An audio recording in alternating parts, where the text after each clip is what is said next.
அத்தியாயம் 1. ஆடித் திருநாள்.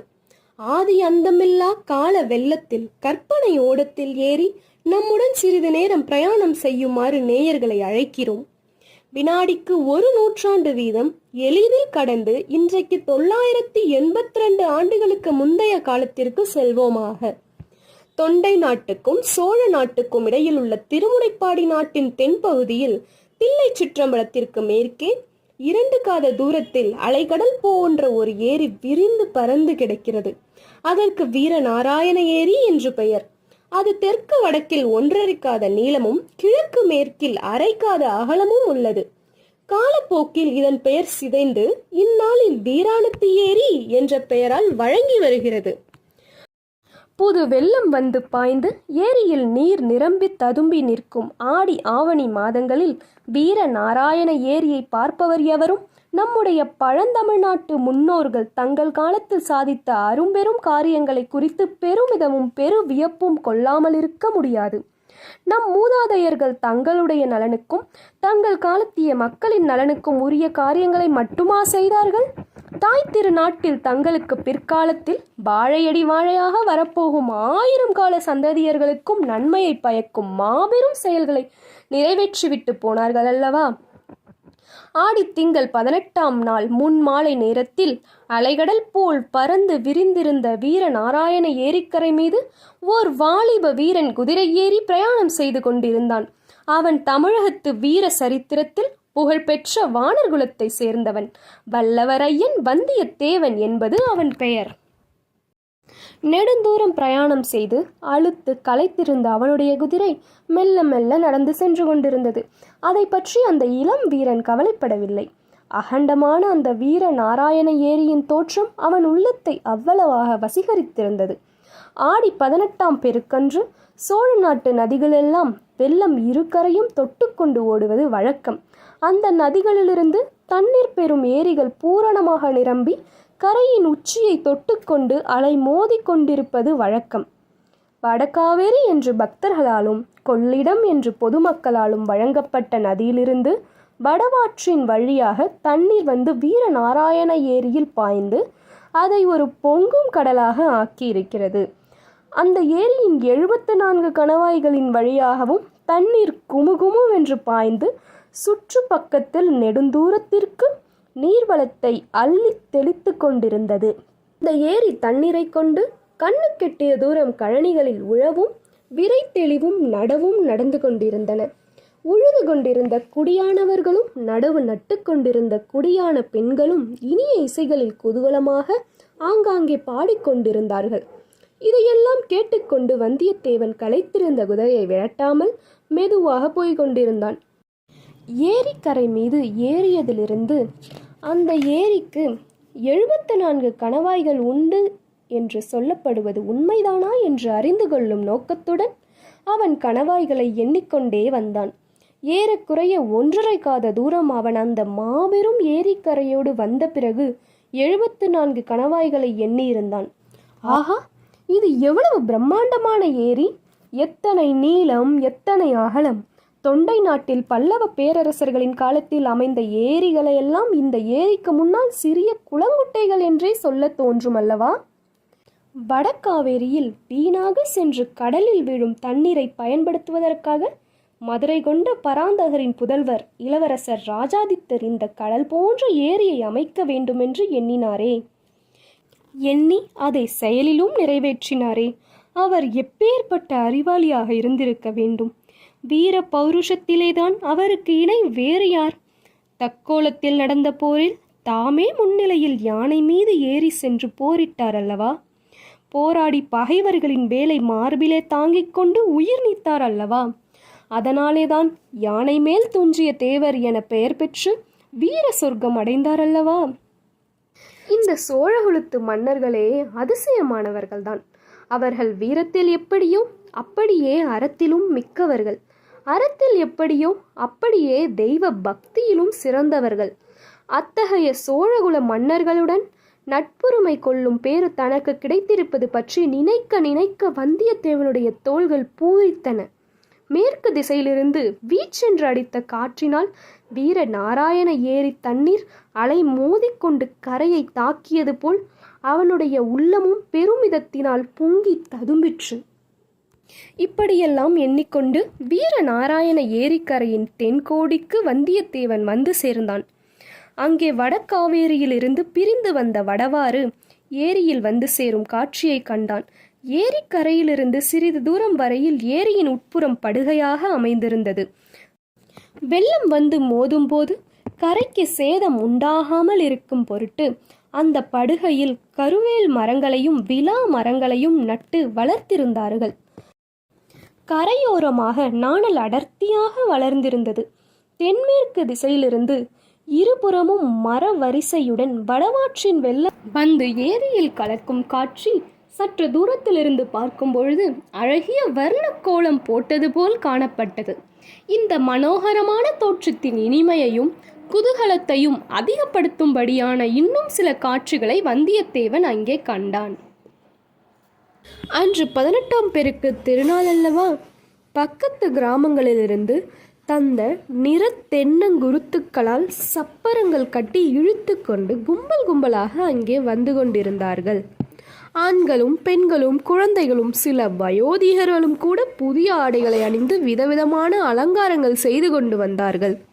பெண்களின் கூந்தல்களை தாழம்பூ, செவ்வந்திப்பூ, மல்லிகைப்பூ, முல்லைப்பூ, இருவாட்சி, செண்பகம் முதலிய மலர்கள் கொத்து கொத்தாய் அலங்கரித்தன. கூட்டாஞ்சோறும் சித்திரான்னமும் எடுத்துக்கொண்டு பலர் குடும்பம் குடும்பமாக வந்திருந்தார்கள். சிலர் ஏரிக்கரையின் தண்ணீர் ஓரமாக நின்று கொண்டு சித்திரான்னம் முதலியவற்றை கமுகு மட்டைகளில் போட்டுக்கொண்டு உண்டார்கள். இன்னும் சிலர் தைரியசாலிகள் சிறிது தூரம் தண்ணீரில் நடந்து சென்று வரவாற்றங்கரை அடைந்து அங்கு நின்றபடி சாப்பிட்டார்கள். மட்டைகள் சிலர் சாப்பிட்ட கமுகு மட்டைகளை கணவாய்களின் ஓரமாய் ஏறிய அந்த மட்டைகள் கணவாய்களின் வழியாக ஏரிக்கரைக்கு வெளியே விழுந்தடித்து ஓடி வருவதைக் கண்டு கைகொட்டி சிரித்தார்கள். ஆடவர்களில் சிலர் வம்புக்காரர்கள். தங்கள் காதலிகளின் கூந்தல்களில் சூடியிருந்த மலர்களை அவர்கள் அறியாமலே எடுத்து கணவாய் ஓரத்தில் விட்டு ஏரிக்கரைக்கு மறுபக்கத்தில் அவை ஓடி வருவதைக் கண்டு மகிழ்ந்தார்கள். இதையெல்லாம் பார்த்து கொண்டு சிறிது நேரம் வல்லவரையன் அங்கே நின்று கொண்டிருந்தான். அங்கு நின்ற பெண்களில் இனிய குரலுடைய சிலர் பாடுவதையும் காது கொடுத்து கேட்டான். அவர்கள் ஓடப்பாட்டும் வெள்ளப்பாட்டும் கும்மியும் சிந்தும் பாடினார்கள். அவர்கள் பாடிய பாட்டு: வடவாறு பொங்கி வருது பாருங்கள் பள்ளியரே, வெள்ளாறு விரைந்து வருது வேடிக்கை பாருங்கள் தோழியரே, காவேரி புரண்டு வருது காண வாருங்கள் பாங்கியரே என்பன போன்ற வெள்ளப்பாட்டுக்களை வந்தியத்தேவன் செவிகளில் இன்ப வெள்ளமாக பாய்ந்தன. வேறு சிலர் சோழகுல மன்னர்களின் வீர புகழை கூறும் பாடல்களை பாடினார்கள். 32 போர்க்களத்தில் ஈடுபட்டு உடம்பெல்லாம் 96 காயங்களை ஆபரணங்களாக பூண்டிருந்த விஜயாலய சோழனின் வீரத்தை சில பெண்கள் பாடினார்கள். விஜயாலய சோழனின் மகன் ஆதித்த சோழனுடைய வீரத்தை போற்றி அவன் காவேரி நதி உற்பத்தியாகும் இடத்திலிருந்து கடலில் சேரும் இடம் வரையில் 64 சிவாலயங்கள் எடுப்பித்ததை ஒரு பெண் அழகிய பாடலாக பாடினாள். ஆதித்தனுடைய மகன் பராந்தக சோழ மகாராஜன் பாண்டியர்களையும் பல்லவர்களையும் சேரர்களையும் வென்று ஈழத்துக்கு படையனுப்பி வெற்றி கொடி நாட்டிய மெய்கீர்த்தியை இன்னொரு பெண் உற்சாகம் ததும்பும்படி பாடினாள். ஒவ்வொருத்தையும் பாடிய போது அவளை சுற்றிலும் பலர் நின்று கேட்டார்கள். அவ்வப்பொழுது ஆஹா என்று கோஷித்து தங்கள் மகிழ்ச்சியை தெரிவித்துக் கொண்டார்கள். குதிரை மீது இருந்தபடியே அவர்களுடைய பாடல்களை கேட்டுக்கொண்டிருந்த வந்தியத்தேவனை ஒரு மூதாட்டி கவனித்தாள். தம்பி, வெகு தூரம் வந்தாய் போலிருக்கிறது, களைத்திருக்கிறாய். குதிரை மீதிருந்து இறங்கி வந்து கொஞ்சம் கூட்டாஞ்சோறு சாப்பிடு என்றாள். உடனே பல இளநங்கைகள் நம் வாலிப பிரயாணியை பார்த்தார்கள். அவனுடைய தோற்றத்தை குறித்து தங்களுக்குள் ரகசியமாக பேசிக்கொண்டு கலகலவென்று சிரித்தார்கள். வந்தியத்தேவனை ஒரு பக்கம் வெட்கமும் இன்னொரு புறம் குதூகலமும் பிடுங்கி தின்றன. அந்த மூதாட்டி சொற்படி இறங்கி சென்று அவள் தரும் உணவை சாப்பிடலாமா என்று ஒரு கணம் சிந்தித்தான். அப்படி சென்றால் அங்கே நின்ற இளம் மங்கையர்கள் பலரும் அவனை சூழ்ந்து கொண்டு பரிகசித்து சிரிப்பார்கள் என்பது நிச்சயம். அதனால் என்ன, அத்தனை அழகிய பெண்களை ஒரே இடத்தில் காண்பது சுலபமான காரியமா என்ன? அவர்கள் தன்னை பரிகசித்து சிரித்தாலும் அந்த ஒளி தேவகணமாகவே இருக்கும். வந்தியத்தேவனின் யவன கண்களுக்கு அந்த ஏரிக்கரையில் நின்ற நங்கைகள் எல்லோரும் அரம்பைகளாகவும் மேனகைகளாகவுமே தோன்றினார்கள். ஆனால் அதே சமயத்தில் தென்மேற்கு திசையில் வடவாற்றின் நீரோட்டத்தில் தோன்றிய ஒரு காட்சி அவனை சிறிது தயங்க செய்தது. வெள்ளை பாய்கள் விரிக்கப்பட்ட 7-8 பெரிய ஓடங்கள் வெண்சிறகுகளை விரித்து கொண்டு ஏரிக்கரையில் பல வகை களியாட்டங்களில் ஈடுபட்டிருந்த ஜனங்கள் அத்தனை பேரும் அந்த படகுகள் வரும் திசையிலேயே ஆவலுடன் பார்க்க தொடங்கினார்கள். அந்த படகுகளிலே ஒரு படகு எல்லாவற்றிற்கும் முன்னதாக விரைந்து வந்து ஏரிக்கரை வடக்கு நோக்கி திரும்பும் மூலையை அடைந்தது. அந்த படகில் கூரிய பிரகாசமான வேல்களை ஏந்திய ஆஜான பாகுவான வீரர்கள் பலர் இருந்தார்கள். அவர்களில் சிலர் ஏரிக்கரையில் குதித்திறங்கி அங்கே இருந்த ஜனங்களை பார்த்து போங்கள் போங்கள் என்று விரட்டினார்கள். அவர்கள் அதிகமாக விரட்டுவதற்கு இடம் வையாமல் ஜனங்களும் அவர்களுடைய பாத்திரங்கள் முதலியவற்றை எடுத்துக்கொண்டு விரைந்து கரையேறத் தொடங்கினார்கள். வந்தியத்தேவனுக்கு இது ஒன்றும் விளங்கவில்லை. இந்த வீரர்கள் யார்? பின்னால் வரும் பாய் விரித்த படகுகளில் யார் வருகிறார்கள்? எங்கிருந்து வருகிறார்கள்? ஒருவேளை அரச குடும்பத்தை சேர்ந்தவர்களாக இருப்பார்களோ? ஏரிக்கரையில் கையிலே கோல் பிடித்து நின்ற பெரியவர் ஒருவரை வல்லவரையன் அணுகினான். ஐயா, இந்த வீரர்கள் யாரை சேர்ந்தவர்கள்? அதோ பின்னால் வரும் அன்னக்கூடம் போன்ற ஓடங்கள் யாருடையது? எதற்காக இவ்வீரர்கள் மக்களை விரட்டுகிறார்கள்? மக்களும் எதற்காக விரைகிறார்கள் என்று கேள்விகளை அடுக்கினான். தம்பி, உனக்கு தெரியவில்லையா என்ன? அதோ அந்த படகுகளின் நடுப்படகில் ஒரு கொடி பறக்கிறது பார், அதில் என்ன எழுதியிருக்கிறது பார் என்றார் பெரியவர். பனைமரம் போல் ஏதோ தோன்றுகிறது. பனைமரம்தான். பனைமரக்கொடி பழுவேட்டரையர் கொடி என்று உனக்கு தெரியாதா? மகாவீரர் பழுவேட்டரையரா வருகிறார் என்று வந்தியத்தேவன் திடுக்கிடும் குரலில் கேட்டான். அப்படித்தான் இருக்க வேண்டும். பனைமரக்கொடியை உயர்த்தி கொண்டு வேறு யார் வர முடியும் என்று பெரியவர் கேட்டார். வல்லவரையனுடைய கண்கள் அளவில்லா வியப்பினால் விரிந்தது. படகுகள் வந்த திசையையே நோக்கினான். பழுவேட்டரையரை பற்றி வல்லவரையன் எவ்வளவோ கேள்விப்பட்டிருந்தான். யார்தான் கேள்விப்படாமல் இருக்க முடியும்? தெற்கே ஈழ நாட்டிலிருந்து வடக்கே கலிங்க நாடு வரையில் அண்ணன் தம்பிகளான பெரிய பழுவேட்டரையர், சின்ன பழுவேட்டரையர் என்பவர்களுடைய பெயர் பிரகாசமாயிருந்தது. உறையூருக்கு பக்கத்தில் வடகாவேரியின் வடகரையில் உள்ள பழுவூர் அவர்களுடைய நகரம். விஜயாலய சோழன் காலத்திலிருந்து பழுவேட்டரையர் குலம் வீர புகழ் பெற்றிருந்தது. அக்குடும்பத்தார் சோழ மன்னர் குடும்பத்துடன் கொள்வினை கொடுப்பினை செய்து வந்தனர். இது காரணமாகவும் அவர்களுடைய குலத்தொன்மை, வீர புகழ் இவை காரணமாகவும் பழுவேட்டரையர் குலம் அரச குலத்தின் சிறப்புகள் எல்லாம் பெற்றிருந்தது. தனியாக கொடி போட்டுக்கொள்ளும் உரிமையும் அக்குலத்திற்கு உண்டு.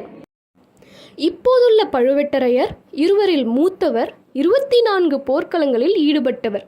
அவருடைய காலத்தில் அவருக்கு இணையான வீரர் எவரும் இந்த சோழ நாட்டில் இல்லை என்று புகழ் பெற்றவர். இப்போது பிரயாயம் 50க்கு மேல் ஆகிவிட்டபடியால் அவர் போர்க்களங்களுக்கு நேரில் செல்வதில்லை. ஆனால் சோழ நாட்டு அரசாங்கத்தில் மிக உன்னதமான பல பதவிகளை வகித்து வந்தார். அவர் சோழ சாம்ராஜ்யத்தின் தனாதிகாரி, தானிய அதிகாரி. தன பண்டாரமும் தானிய பண்டாரமும் அவருடைய அதிகாரத்தில் இருந்தன. அரசியலின் தேவைக்கு தகுந்தபடி இறை விதித்து வசூலிக்கும் அதிகாரம் அவரிடம் இருந்தது. எந்த சிற்றரசரையும், கோட்டை தலைவரையும், பெரிய குடித்தனக்காரர்களையும் இவ்வாண்டு இவ்வளவு இறை தர வேண்டும் என்று கட்டளையிட்டு வசூலிக்கும் உரிமை அவருக்கு இருந்தது. ஆகவே சுந்தர சோழ மகாராஜாவுக்கு அடுத்தபடியாக சோழ சாம்ராஜ்யத்தில் இப்போது வலிமை மிக்கவர் பழுவேட்டரையர்தான். அத்தகைய மகாவீரரும் அளவில்லா வலிமையும் அதிகாரமும் படைத்தவருமான பெரிய பழுவேட்டரையர் பார்க்க வேண்டும் என்ற ஆவல் வந்தியத்தேவனுடைய உள்ளத்தில் பொங்கியது. ஆனால் அதே சமயத்தில் காஞ்சி நகரின் புதிய பொன் மாளிகையில் இளவரசர் ஆதித்ய கரிகாலர் தன்னிடம் அந்தரங்கமாக சொன்ன செய்தி அவனுக்கு நினைவு வந்தது. வந்தியத்தேவா, நீ சுத்த வீரன் என்பதை நான் அறிவேன். அத்துடன் நீ நல்ல அறிவாளி என்று நம்பி இந்த மாபெரும் பொறுப்பை உன்னிடம் ஒப்புவிக்கிறேன். நான் கொடுத்த 2 ஓலைகளில் ஒன்றை என் தந்தை மகாராஜாவிடமும் இன்னொன்றை என் சகோதரி இளைய பிராட்டியிடமும் ஒப்புவிக்க வேண்டும். தஞ்சை ராஜ்யத்தில் பெரிய பெரிய அதிகாரிகளை பற்றி கூட ஏதேதோ கேள்விப்படுகிறேன். ஆகையால் அனுப்பும் செய்தி யாருக்கும் தெரியக்கூடாது. எவ்வளவு முக்கியமானவராக இருந்தாலும் நீ என்னிடமிருந்து ஓலை கொண்டு போவது தெரியக்கூடாது. வழியில் யாருடனும் சண்டை பிடிக்கக்கூடாது. வலுச்சண்டைக்கு நீ போகாமல் இருந்தால் மட்டும் போதாது, மற்றவர்கள் வலுச்சண்டைக்கு இழுத்தால் கூட நீ அகப்பட்டு கொள்ளக்கூடாது. உன்னுடைய வீரத்தை நான் நன்கறிவேன். எத்தனையோ தடவை நிரூபித்திருக்கிறாய். ஆகையால் வலிய வரும் சண்டையிலிருந்து விலகி கொண்டாலும் கௌரவ குலைச்சல் ஒன்றும் உனக்கு ஏற்பட்டு விடாது நண்பனே.